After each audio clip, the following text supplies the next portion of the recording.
Hi guys! I'm back! Ang hina ng energy, kagigising ko lang kasi. Anyways, after a Malaysia vlog, we are now here in Thailand. Sawadee ka! Well. It took us only 2 hours from Malaysia to Thailand via plane AirAsia. And guess what? If you book early, you can get a one-way flight for as low as 130 dirhams. And for SIM card and money exchange, everything is in the airport.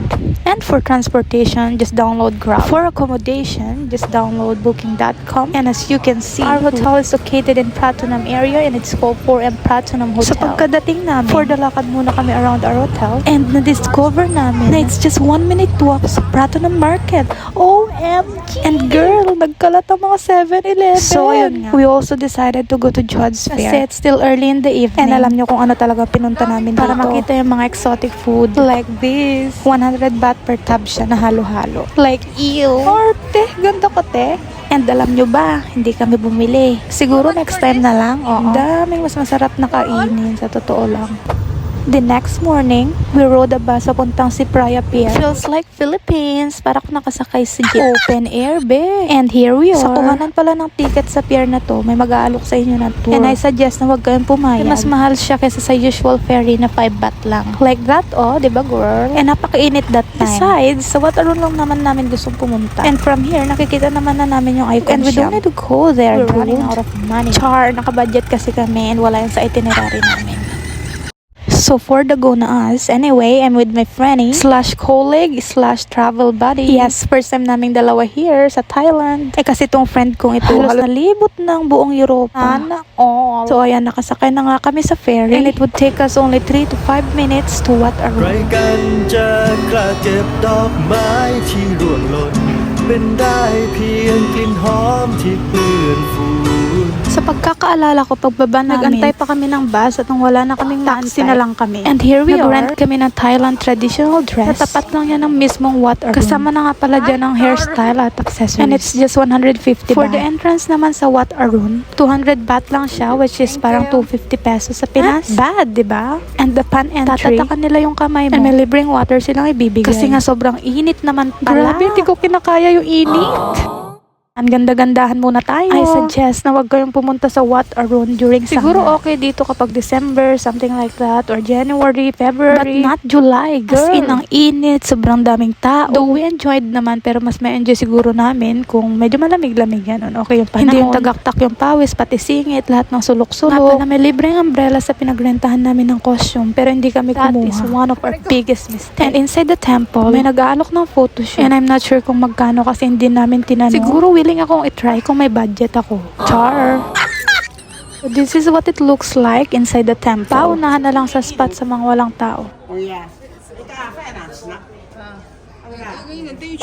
Umalis na nga rin kami after few minutes kasi nagutom kami. And outside Wataron, marami namang mga kainan. And nakita ko nga rin itong pinagrerentahan ng mga Thai school uniform na nakikita ko lang sa TikTok.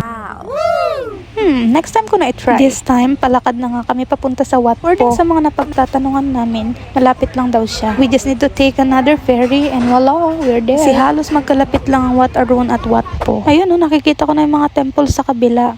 And we are here in the ferry. Siguro mga less than 5 minutes lang kami bago nakarating sa Watpo.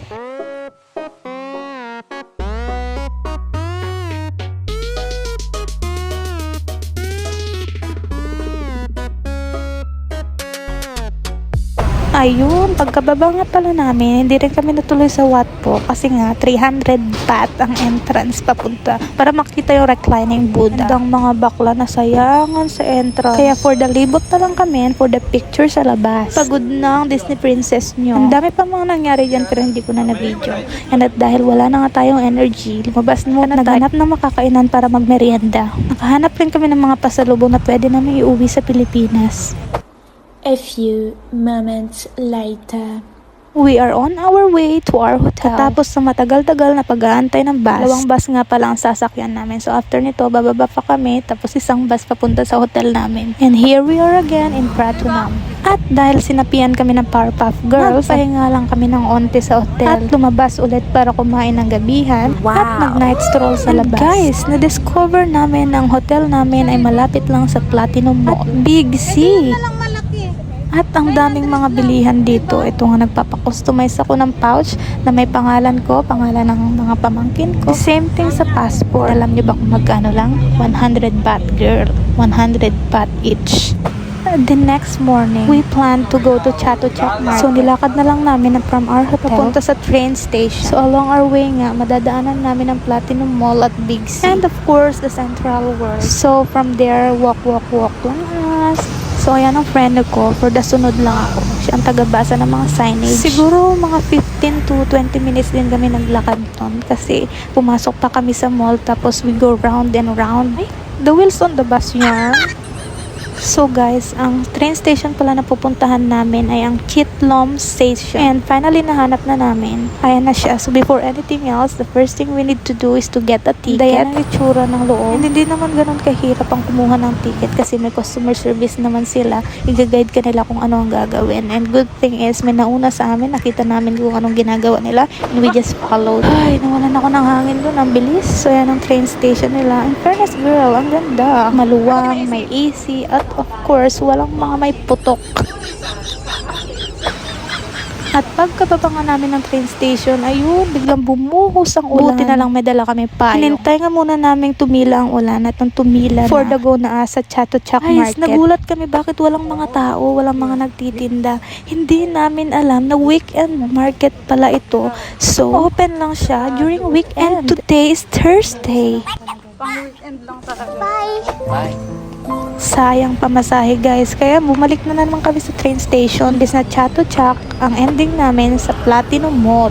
Dumaan nga rin pala kami sa Big C para kumain ng pad thai. Nakabili rin kami dito ng Poi Sham inhaler and luggage ng friend ko.